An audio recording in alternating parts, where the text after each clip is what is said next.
অভাব কাকে বলে? অর্থনীতি ক্লাস নেওয়া স্যার তার স্টুডেন্টকে প্রশ্ন করলো। রাফি, বলো তো অভাব কাকে বলে?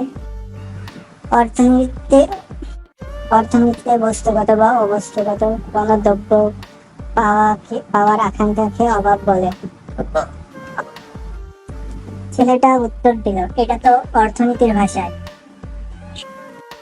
সাধারণভাবে অভাব কাকে বলে?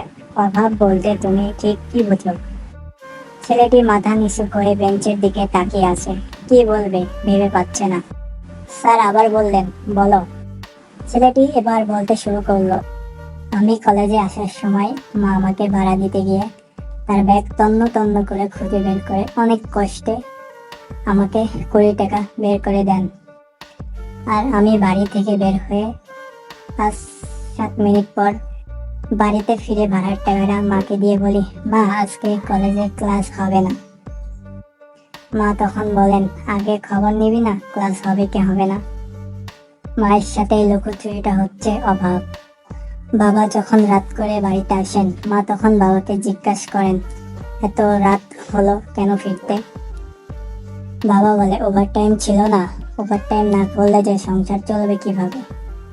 বাবার এই অতিরিক্ত পরিশ্রম হচ্ছে আমার কাছে অভাব। ছোট বোন, তার কঠিন জ্বর, টাকার অভাবে ডাক্তার দেখাইতে পারি না। এটা হলো আমার কাছে অভাব।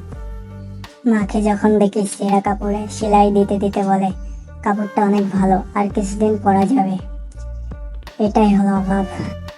বন্ধুদের দামি মাসে স্মার্টফোনের ভিড়ে যখন নর্মাল ফোন লজ্জায় লুকিয়ে রাখি, এই লজ্জাই আমার কাছে অভাব। অভাবী হওয়ার কারণে মানুষগুলা যখন আস্তে আস্তে দূরে সরে যায়, এটাই হলো অভাব।